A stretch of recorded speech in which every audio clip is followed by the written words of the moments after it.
lui que nous recevons la grâce, la joie et la paix dans notre cœur et dans notre vie. Amen. Soyez tous les bienvenus en ce premier dimanche de l'Avent qui nous prépare à la fête de Noël. Aujourd'hui, alors que l'année civile n'est pas encore terminée, l'Église entre dans une nouvelle année liturgique. Comme une parabole, la venue du Christ inaugure une aube nouvelle.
De vous asseoir.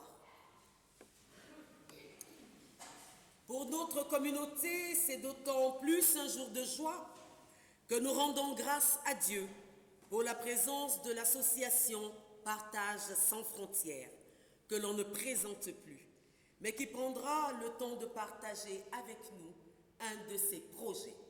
Rejoignez-moi et prions ensemble. Seigneur, nous voulons accueillir en nous ton Esprit Saint afin de percevoir ta présence continuelle dans nos vies.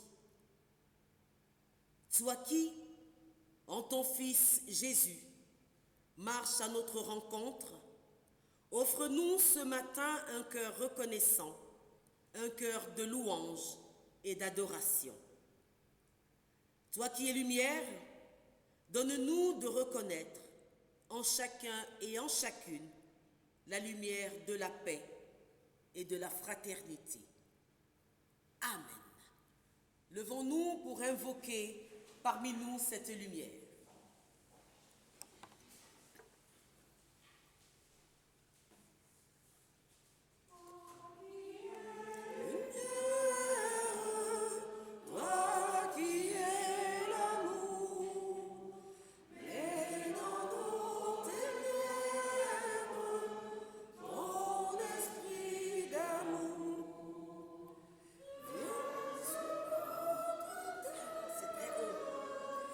Yeah.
Je vous prie de vous asseoir pour écouter le psaume 84 dans l'adaptation Les psaumes tels que je l'ai pris. Nous nous lèverons pour chanter ensuite.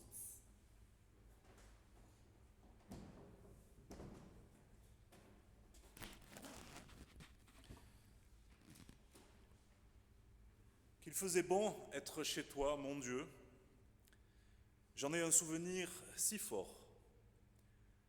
Tout mon être n'est que nostalgie de ces moments-là. C'est que chacun a sa place chez toi. Même le moineau peut venir s'y abriter et l'hirondelle vient y faire son nid pour y mettre sa couvée. On y sent battre ton cœur, ô mon Dieu. Il s'ouvre à d'innombrables perspectives de bonheur, ceux qui demeurent ainsi en ta présence. Qu'ils savourent la richesse de ces moments d'éternité. Une fois leur force refaite, ils se remettent gaillardement en route. Ils créent des oasis de paix partout où ils passent. Ils sont porteurs de vie, de ta vie. Rien ne les arrête, car ils savent que leurs chemins les ramèneront tôt ou tard vers toi. Écoute, mon Dieu, je t'en prie, regarde celui qui nous protège. Considère toutes les facettes de celui que tu as choisi pour nous sauver. Près de toi, le temps n'existe plus. Je ne connais pas de meilleur endroit. C'est là que je veux demeurer, et nulle part ailleurs, car Dieu est à la fois celui qui me protège et qui m'éclaire. Il est bienveillant et sa présence change ma vie du tout au tout. Il conduit ceux qui le suivent en direction d'un grand bonheur. C'est vrai, mon Dieu, qu'il s'ouvre à d'innombrables perspectives de bonheur, celui qui compte sur toi. Amen.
nous asseoir et accueillir maintenant l'association Partage sans frontières.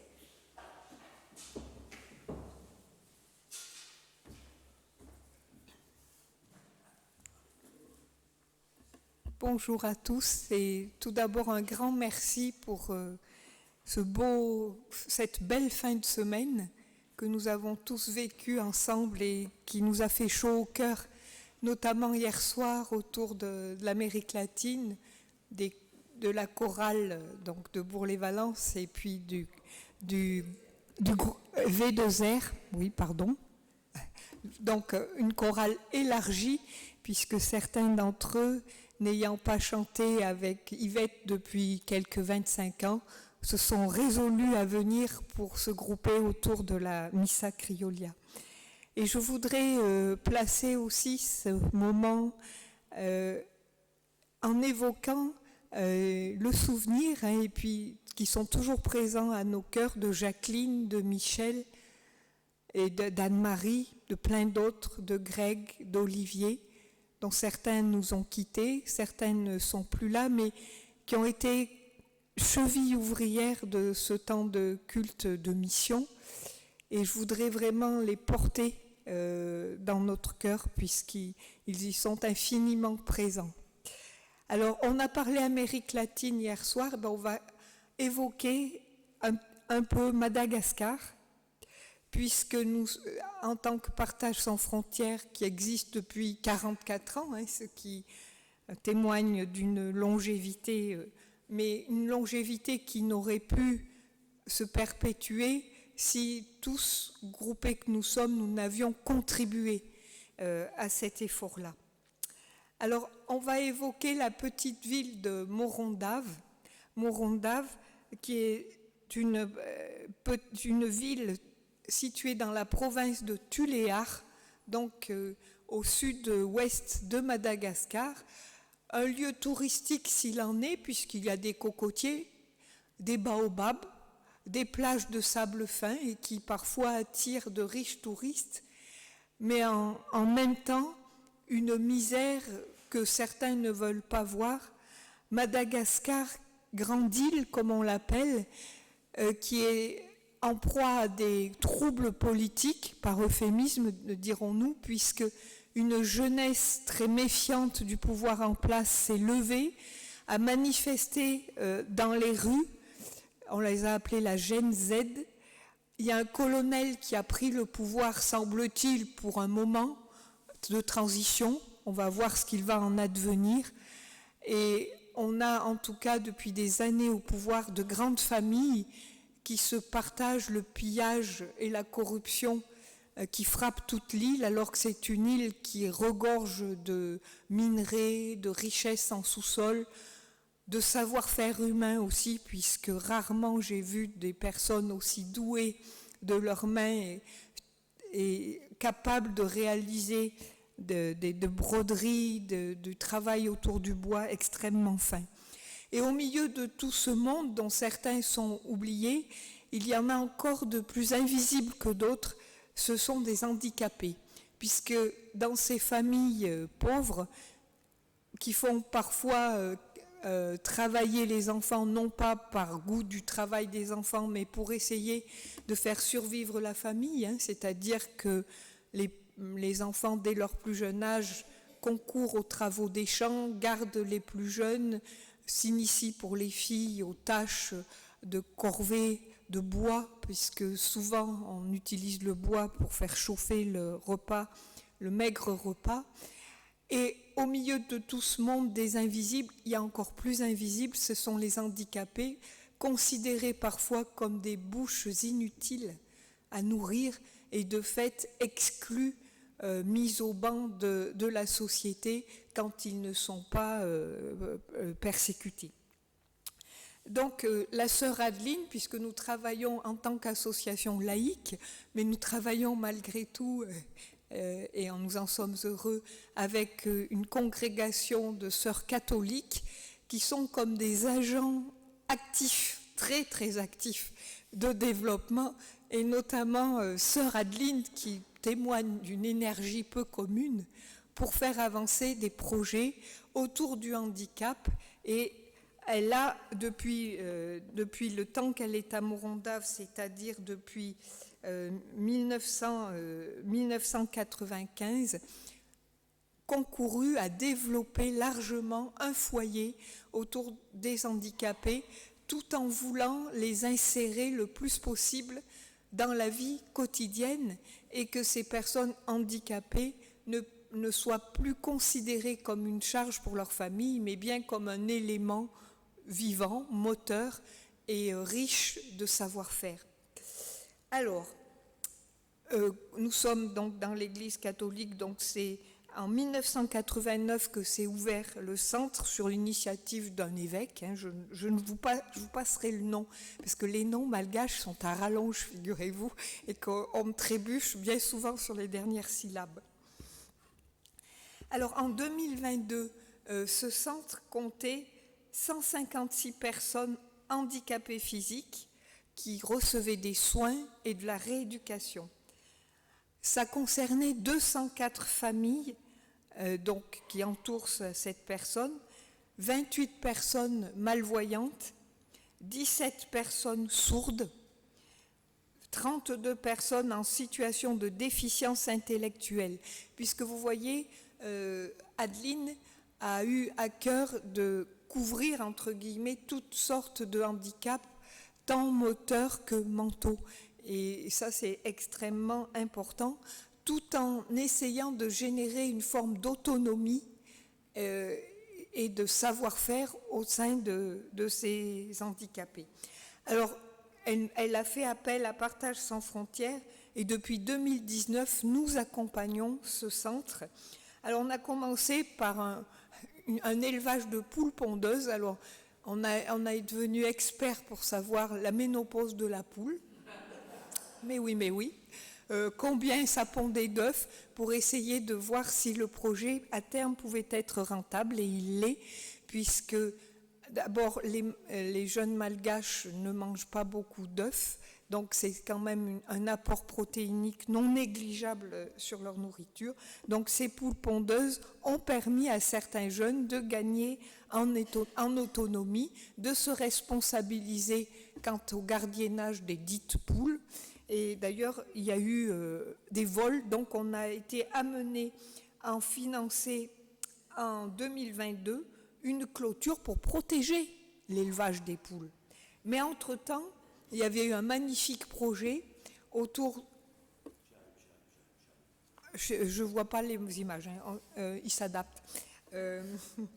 Autour de la fabrication de craie pour écrire sur le tableau noir, parce qu'on n'a pas des feutres Velleda là-bas, donc moins de gaspillage en tout cas.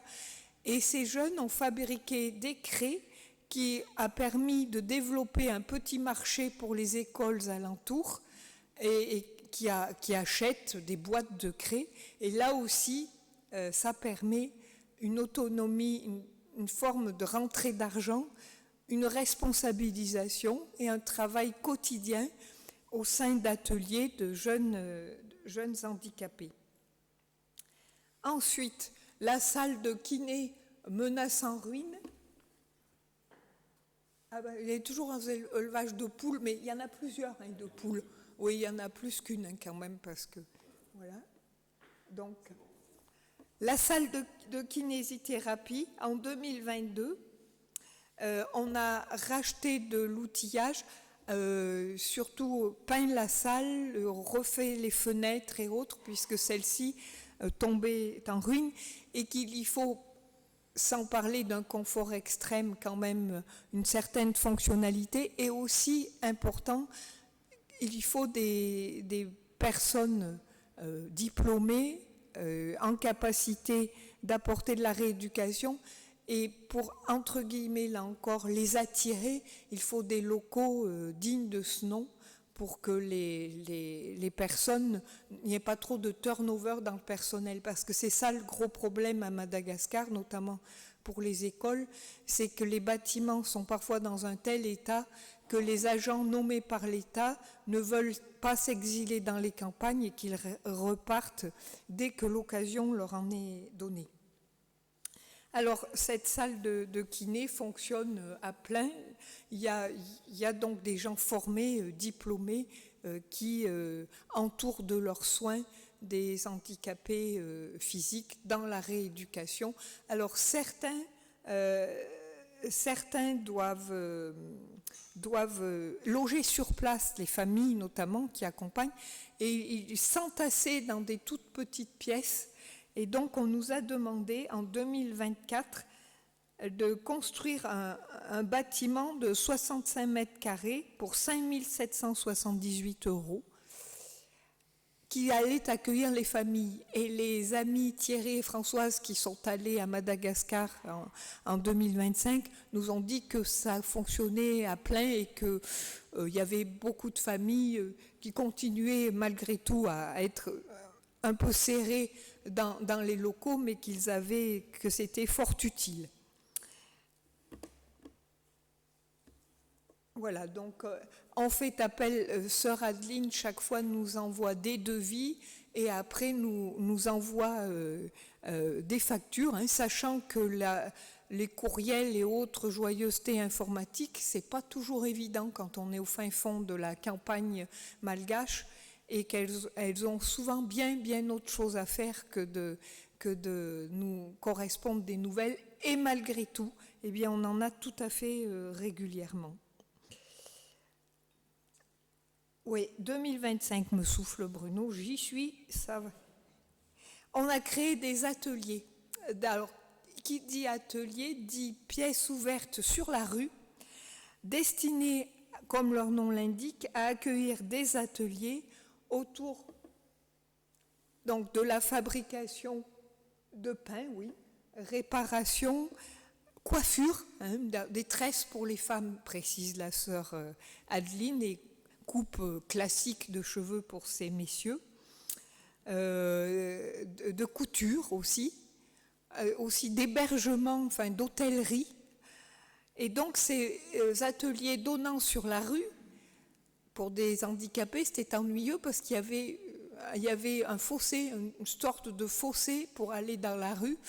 On s'est dit quand même qu'il serait bon que nous puissions financer le supplément demandé expressément par Adeline, qui a consisté à l'aménagement d'une rampe d'accès. Mais alors la rampe, elle est à plus de 30%. Donc fauteuil roulant, il faut tenir le fauteuil, autrement la personne bascule. Néanmoins, ça a été construit en un temps record, et donnant sur la rue, ça donne la visibilité aux handicapés, et d'autre part, la possibilité pour les gens d'accéder à ces ateliers, et pour le coup de voir d'insérer dans la société toutes ces personnes. Et là, Sœur Adeline ne perdant jamais le nord, ni le sud d'ailleurs, en 2026, on n'a pas le chiffrage, il vaut mieux, elle fait ça par étapes pour éviter qu'on prenne trop peur. Construction d'une salle polyvalente. Donc si, pour les ateliers, la création d'ateliers, c'était à 6 300 € plus 1 000 € de pente, de rampe d'accès. On peut imaginer qu'on est peut-être vers les 10 000 €.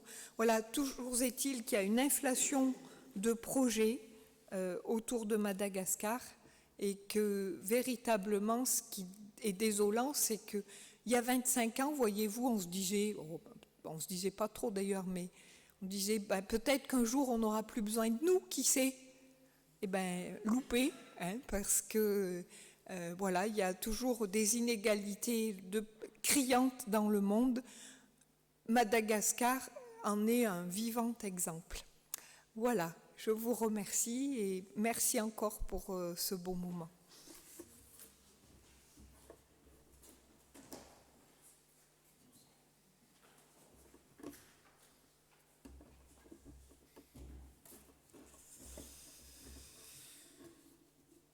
Je vous invite à la prière de repentance. Seigneur, tu nous aimes, mais nous, t'avons-nous assez aimé? avons-nous assez aimé celui qui était près de nous, celui qui avait besoin de notre amitié, de notre aide? Nous avons fait du mal aux autres et nous ne les avons pas assez aimés. Nous demandons ton pardon, Seigneur. Nous n'avons pas su t'écouter ou t'obéir. Heureusement que tu nous connais et que tu nous aimes toujours. Tu es notre refuge, tu es notre force, tu es notre Dieu. Toi, le serviteur des hommes, tu t'approches de ceux qui t'attendent avec ce pardon. Donne-nous la patience et la clairvoyance pour percevoir ton action dans nos vies. Seigneur Jésus-Christ, nous te disons merci, car tu viens dans notre monde pour le transformer par ton amour. Nous sommes rassemblés dans l'attente de ta lumière et dans l'espérance de ta venue. Pour cette aube nouvelle, prépare-nous, pauvres pécheurs que nous sommes, à t'accueillir et à marcher avec toi vers notre pardon. Amen. Nous poursuivons notre prière en chantant assis.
De la bonté de notre Seigneur, je vous prie de vous lever.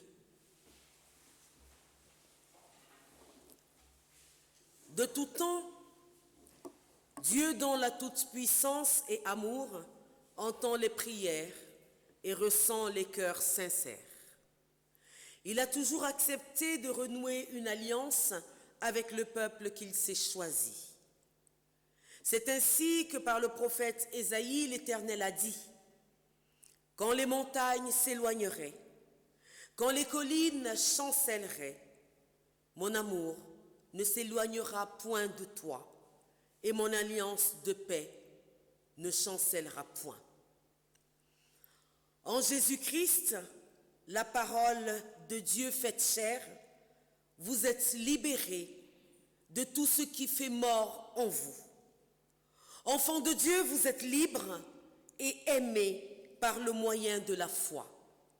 Sachez donc que celui qui met sa confiance en Dieu et trouve sa joie en Jésus-Christ et sauvés. Amen. Affirmons par notre chant que nous tenons pour vraies les paroles prophétiques d'Ésaïe. Les montagnes s'éloigneraient quand les collines chancelleraient, quand les montagnes s'éloigneraient, Dieu fera tout comme il promet.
Asseyons-nous et prions avant de prendre connaissance des textes bibliques. Seigneur Jésus, merci d'être là avec nous, dans la simplicité et la fraternité. Nous sommes rassemblés dans l'attente de ta lumière et dans l'espérance de ta venue.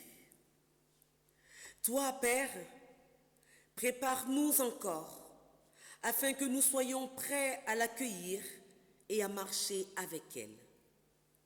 Offre-nous d'entendre ta parole et de la mettre en pratique.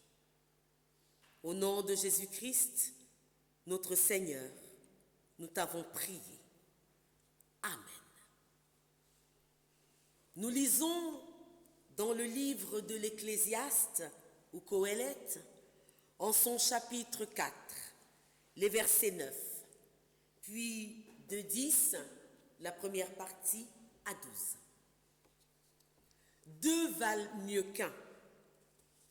À deux, ils obtiennent un meilleur résultat pour leur travail. Si l'un d'eux tombe, l'autre le relève. De même, quand on peut dormir à deux, on a chaud. Mais celui qui est seul n'arrive pas à se réchauffer. Et si quelqu'un est plus fort qu'un seul, les deux peuvent résister. Et la corde à 3 fils ne se rompt pas facilement. L'évangile proposé ce dimanche est selon Matthieu, au chapitre 24, des versets 37 à 44, mais je n'ai retenu qu'à partir du verset 42. Veillez donc, puisque vous ne savez pas quel jour votre Seigneur viendra. Sachez-le bien, si le maître de la maison savait à quelle veille de la nuit le voleur doit venir, il veillerait et ne laisserait pas percer sa maison. C'est pourquoi, vous aussi, tenez-vous prêts, car le Fils de l'homme viendra à l'heure où vous n'y penserez pas. Seigneur, tu es fidèle en tes promesses. Ta parole, qu'elle soit pour nous vérité. Oui, Seigneur, accomplis-la en nous. Amen. Nous le savons tous, parce que la vie nous a maintes fois donné l'occasion de l'expérimenter. L'union fait la force. Qoéleth ou l'Ecclésiaste, le sage, questionne le sens de la vie, de celui qui agit est fait tout seul. Il fait l'éloge de la vie à plusieurs. Et cette vie à plusieurs commence par deux. Certes, deux fils entrelacés donnent une corde solide. Si on y ajoute un troisième fil, alors oui, cette corde ne peut pas casser facilement. Pour autant, le sage ne dit pas que cette corde ne se casse jamais. Ce serait un mensonge. Mais la question est celle-ci.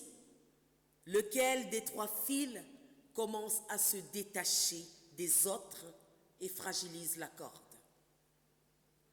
On a toujours considéré que les deux premiers fils représentaient deux êtres humains et que le troisième fil était le divin. Si tel est le cas, alors la réalité de la vie nous donne la réponse. Ce sont souvent les fils humains qui se détachent souvent du fil divin. Oui, quand vient l'épreuve, la souffrance et le chagrin, l'humain interroge facilement Dieu en l'accusant de tous ses maux. Il nie Dieu dans son amour et s'écarte du chemin de la vérité qu'il propose en Jésus-Christ. Ce cheminement, aucun de nous n'est à l'abri de pouvoir l'emprunter un jour dans sa vie. C'est la raison pour laquelle il est important de veiller, puisque nous ne savons pas quel jour notre Seigneur viendra et se tiendra devant nous.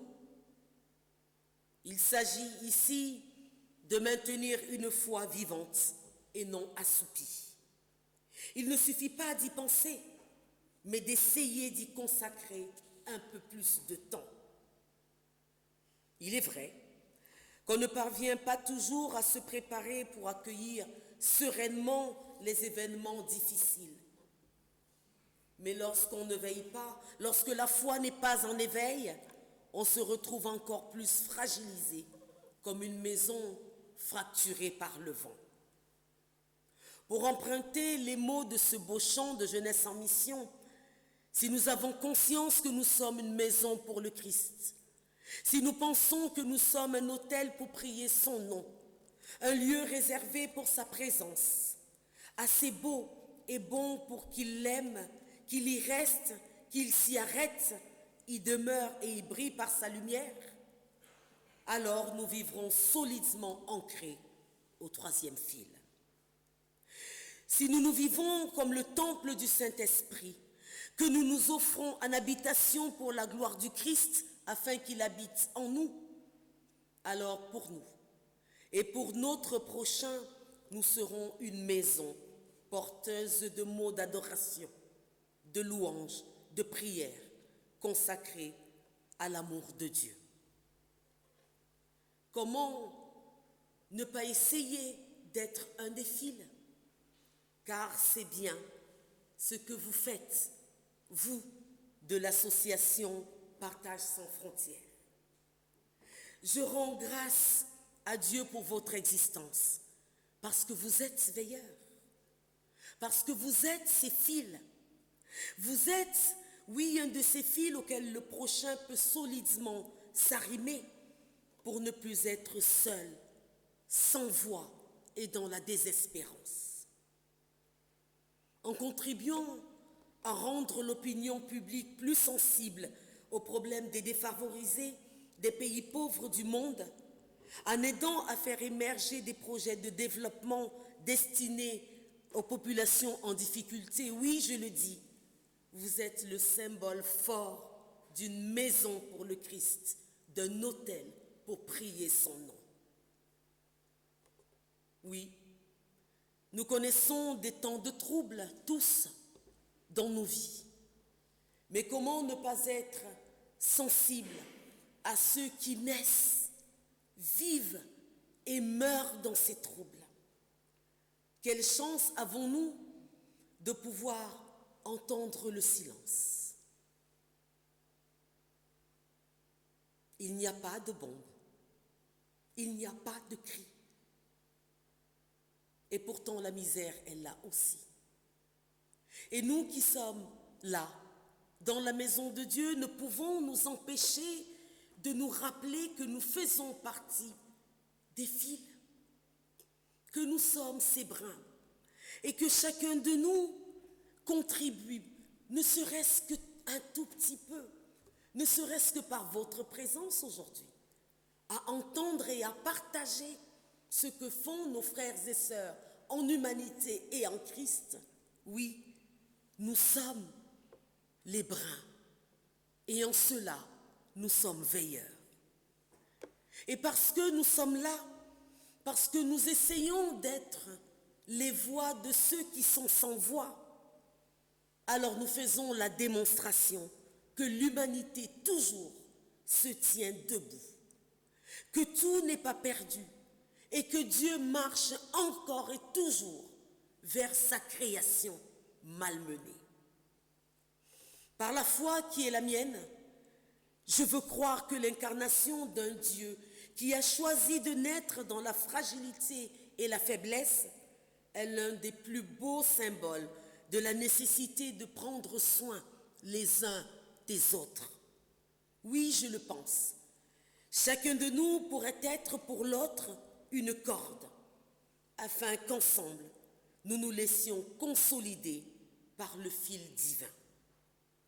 Je porte en moi la certitude que le Christ est, était et sera toujours vainqueur. Alors peu importe de connaître la date et l'heure de la fin.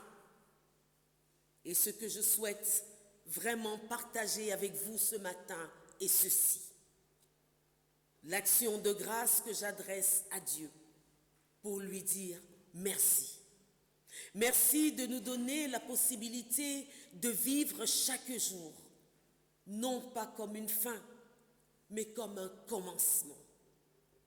Le projet que nous avons vu est un commencement, encore, encore et toujours. Alors en ce premier dimanche de l'Avent, puisse le Seigneur qui vient être l'oasis au milieu du désert, l'eau vive qui coule dans les sources amères de tous ces enfants laissés pour compte, le soleil qui brille au milieu de leur nuit et l'aurore qui se lève sur nos vies à tous.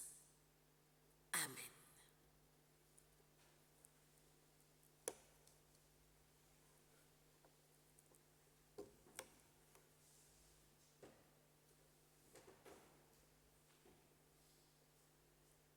Levons-nous et ensemble déclarons notre foi. Nous ne sommes pas seuls. Nous vivons dans le monde qui appartient à Dieu. Nous croyons en Dieu qui a créé et qui continue de créer. Il est venu en Jésus pour apporter la réconciliation et le renouveau. Nous avons confiance en Dieu. Il nous appelle à être son Église et à aimer et à servir autrui, à rechercher la justice et à résister au mal, à proclamer Jésus crucifié et ressuscité, notre juge et notre espérance. Dans la vie, dans la mort, dans la vie après la mort, Dieu est avec nous. Nous ne sommes pas seuls. Grâce soit rendue à Dieu. Amen.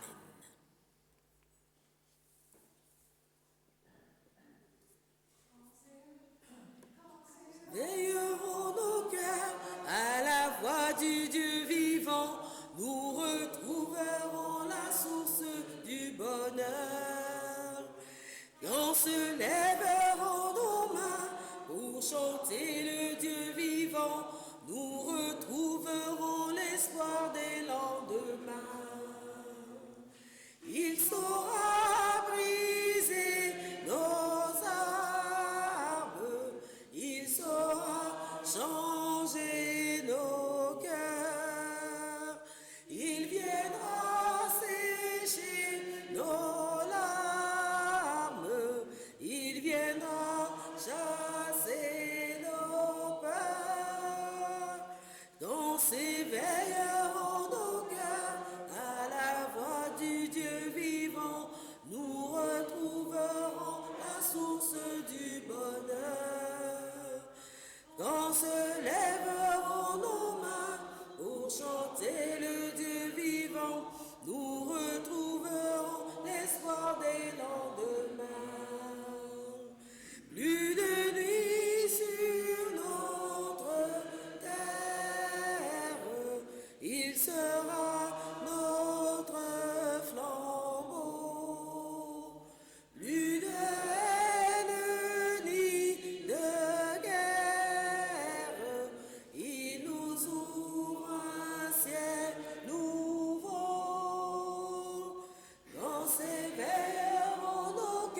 chanter le Dieu vivant, nous retrouverons l'espoir des lendemains. Il habite avec les hommes, le vieux monde peut mourir. Il annonce son royaume, il nous ouvre l'avenir. Quand s'éveilleront nos cœurs à la voix du Dieu vivant, nous retrouverons la source du bonheur. Quand se lèveront nos mains pour chanter le Dieu vivant, nous retrouverons l'espoir des lendemains. Asseyons-nous pour un temps d'annonce et d'offrande.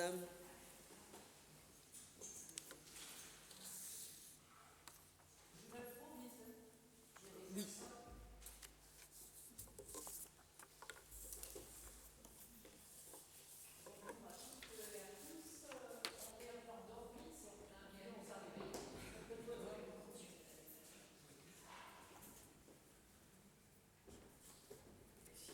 Je dis que certains d'entre nous qui ont fait un week-end très chargé sont fatigués, mais nous avons été réveillés par Diane, que nous remercions d'avoir assuré ce culte, en l'absence de notre pasteur qui a d'autres obligations. Voilà. Alors, au niveau des... D'abord, je tiens à souligner que vous avez des restes du marché de Noël au fond du temple à votre disposition. Annette tient la caisse. Il y a eu vraiment une vente extraordinaire samedi matin. Et hier, au concert aussi, nous avons eu des recettes formidables. Et nous sommes heureux de pouvoir participer à votre travail. Mardi 2 à 12h, réunion du bureau du CP, Conseil presbytéral, donc c'est Jean-Daniel et Catherine Roch. Le même jour, de 19h à 21h, visio de formation auquel participera le pasteur Christophe Denis, la formation des formateurs en vue de la formation des conseillers presbytéraux du mois de janvier, donc le 11, si je comprends bien, pour les membres des CP et des conseils de paroisse. Pardon ? Ah, alors le 10, voilà. Prions pour ce ministère. C'est un service particulier que donnent les conseillers presbytéraux et les conseillers de paroisse. Mercredi 3 à 20h, célébration œcuménique de l'Église évangélique protestante arménienne. Non, c'est à l'Église évangélique protestante arménienne, 20 rue Roger Salengro. Une partie des choristes seront là-bas et puis bien sûr tous les paroissiens qui le souhaitent. Ce sont des moments très intenses. À 18h, alors ça doit être le même jour, je suppose. Oui, alors 20h la célébration, mais à 18h auparavant, Église verte, salle Viblé, c'est le groupe environnement qui se réunira dans la salle à côté. Jeudi 4 à 20h, répétition de chorale. On aurait pu se reposer, mais non, nous allons chanter Noël à Guy-en-Grange le dimanche 14. Un joli chant sur les cloches. Venez tous, vous êtes invités, c'est des cloches. J'aurais pas dû le dire. Dimanche 7 à 10h, ici même, culte avec scène. À 14h, groupe de formation des prédicateurs et prédicatrices au temple de Porte-les-Valences, que coaniment donc Christophe Denis et Joël Gézère, et la pasteure retraitée Claude Cobertou. Et à 18h, culte musical au temple de Guy-en-Grange. C'est chargé la semaine. Accompagnons nos prières, toutes ces activités de nos églises, mais aussi celles et ceux qui sont touchés par la solitude, la maladie, le deuil, les difficultés professionnelles. Que notre Seigneur les bénisse et les garde. Et en soutien à l'association œcuménique Partageons, nous avons aussi un panier pour déposer vos denrées. Merci beaucoup.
Je vous invite à la prière d'intercession.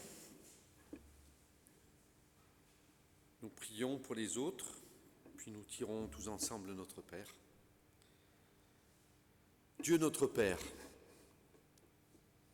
nous te remercions pour l'écoute de ta parole. Reçois l'offrande de notre travail, que ton esprit nous guide, afin que nous l'employions pour faire rayonner l'Évangile dans notre cité. Nous te prions pour la paix, une paix fondée sur l'amour en Christ, que l'inimité et la peur fassent place au pardon. Nous te prions pour que naisse en nous l'espérance, une espérance qui jaillisse de la venue de ton Fils, l'espérance qui est en celui-là seul qui est venu et qui reviendra. Nous te prions pour recevoir le courage de demeurer fidèle jusqu'au bout, le courage de demeurer ferme quand le mal paraît triompher et que les combats pour la vérité semblent perdus. Le courage de rebâtir quand tout s'écroule autour de nous. Le courage d'être un peuple pèlerin, en route vers l'inconnu. Assurer que le chemin n'est pas caché pour Dieu. Le courage d'être le corps du Christ, de sorte que celles et ceux qui souffrent connaissent par nous la tendresse du Seigneur. Et ensemble, nous te disons, notre Père qui es aux cieux, que ton nom soit sanctifié, que ton règne vienne, que ta volonté soit faite sur la terre comme au ciel. Donne-nous aujourd'hui notre pain de ce jour. Pardonne-nous nos offenses, comme nous pardonnons aussi à ceux qui nous ont offensés. Et ne nous laisse pas entrer en tentation, mais délivre-nous du mal. Car c'est à toi qu'appartiennent le règne, la puissance et la gloire, pour les siècles et les siècles. Amen.